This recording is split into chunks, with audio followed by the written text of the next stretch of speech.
दोन चलातील रेषीय समीकरणे या प्रकरणातील सराव संच 1.2 आपल्याला बघायचा आहे. त्यामधलं पहिलं गणित आहे खालील एक सामायिक समीकरण आलेखाने सोडवण्यासाठी सारणी पूर्ण करा.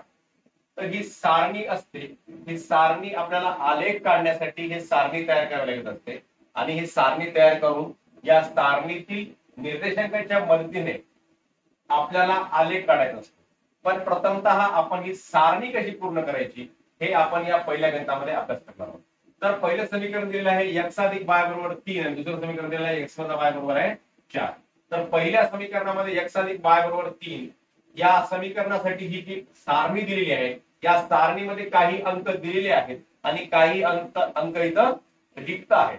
त्यासाठी रिक्त डबे आपल्याला दिले आहेत. तर त्या डब्याच्या ठिकाणी आपल्याला कोणते अंक भरायचे याचा आपल्याला आपण याच्यामध्ये अभ्यास करायचा. तर पहिल्यांदा x या चलाची किंमत सांगितलेली आहे 3.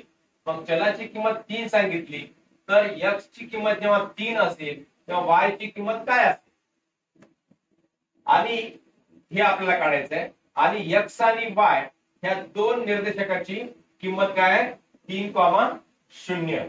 मग 3,0 किंमत आहे म्हणजे 3 किंमत कोणाची आहे x ची आहे. तर y ची किंमत किती आहे मग ही 0 आहे. म्हणजे 3,0 ही x, y ह्या निर्देशकाची किंमत असल्यामुळे y ची किंमत काय येईल मग 0. दुसऱ्या ठिकाणी तर y ची किंमत 5 दिली आणि x ची किंमत दिली नाही आणि इथं निर्देशकाची किंमत सुद्धा दिली नाही x, y ची. मग हे कसं करायचं बघा. x अधिक y बरोबर 3 ह्या समीकरणामध्ये x बरोबर y बरोबर 5 घेऊ. x अधिक y बरोबर 3 y बरोबर आहे 5.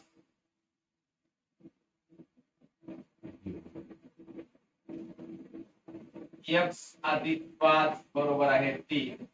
x बरोबर आहे 3 अधिकचं 5 पलीकडे जाऊन वजा म्हणून x बरोबर आहे 3 मधून 5 वजा होत नाही तर 5 मधून 3 वजा करायचे 2 राहतात आणि चिन्ह 5 म्हणजे ऋण 2. x बरोबर आहे ऋण 2. इथे काय मग x ची किंमत ऋण 2 आणि इथं x, y चे निर्देशक काय होतील ऋण 2, 5. हे झाले. तिसऱ्यामध्ये पुन्हा परत सांगितलेलं आहे y ची किंमत दिलेली आहे 3 आणि इथं 3 किंमत दिलेली आहे आणि निर्देशकाची किंमत दिली 0,3. त्यामुळं या x ची किंमत ही 0 किंमत कोणाची आहे तर x ची आहे म्हणून इथं आपण सरळ 0 लिहू शकतो. आता दुसऱ्या समीकरणासाठी जो आपल्याला इथं सारणी दिलेली आहे, जी आपल्याला सारणी दिलेली आहे दुसऱ्या समीकरणासाठी, या सारणीमध्ये पहिल्यांदा x ची किंमत रिक्त दाखवलेली आहे आणि y ची किंमत 0 दिलेली आहे आणि इथं सुद्धा निर्देशक काही दाखवले आहेत दोन्हीचे. म्हणून आपण सुद्धा इथं काय करायची y ची किंमत 0 ठेवून हे समीकरण सोडवायचे. y बरोबर आहे 0.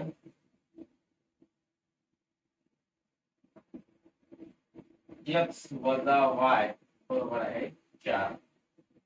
y बरोबर आहे 0. y ची किंमत 0 ठेवल्यावर काय होते x वजा 0 बरोबर आहे 4. मग x बरोबर आहे 4 वजा 0 अधिक 0 म्हणून x बरोबर आहे काय होईल मग ही झाली आपल्याला x ची किंमत किती निघाली 4 निघाली आणि y ची किंमत तिथे 0 आहे आणि x, y काय होईल मग x ची किंमत किती आहे 4 आहे आणि y ची किंमत किती आहे 0 आहे 4,0.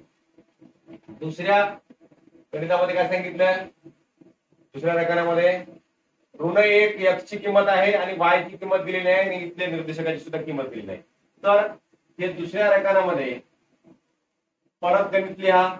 x वजा y बरोबर आहे 4 आणि x बरोबर किती घ्यायचा त्याच्यामध्ये ऋण 1.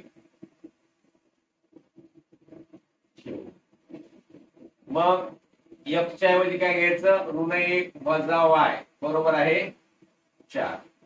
मग काय होईल वजा y बरोबर आहे 4 ऋण 1 पलीकडे जाऊन काय झालं अधिक 1 वजा y बरोबर आहे 5.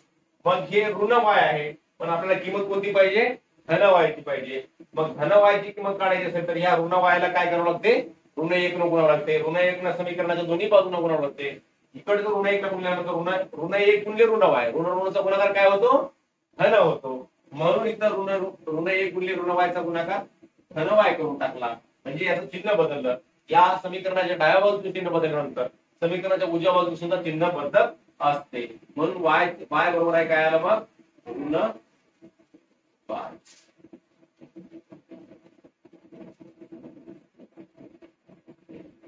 ऋण 1 कॉमा दुसऱ्या किंमत काय होईल, ऋण 1 कॉमा ऋण 5. आणि आपल्याला शेवटचा राखा आता पूर्णपणे भरून दिलेला आहे. पहिले 0 ऋण 4 आणि 0 कॉमा ऋण 4. अशा प्रकारे हे आपल्याला अशी सारणी तयार करायची असते आणि या सारणीच्या माध्यमातून आपल्याला आलेख काढायचा असतो. तो आपण पुढच्या प्रश्नामध्ये बघणार आहोत.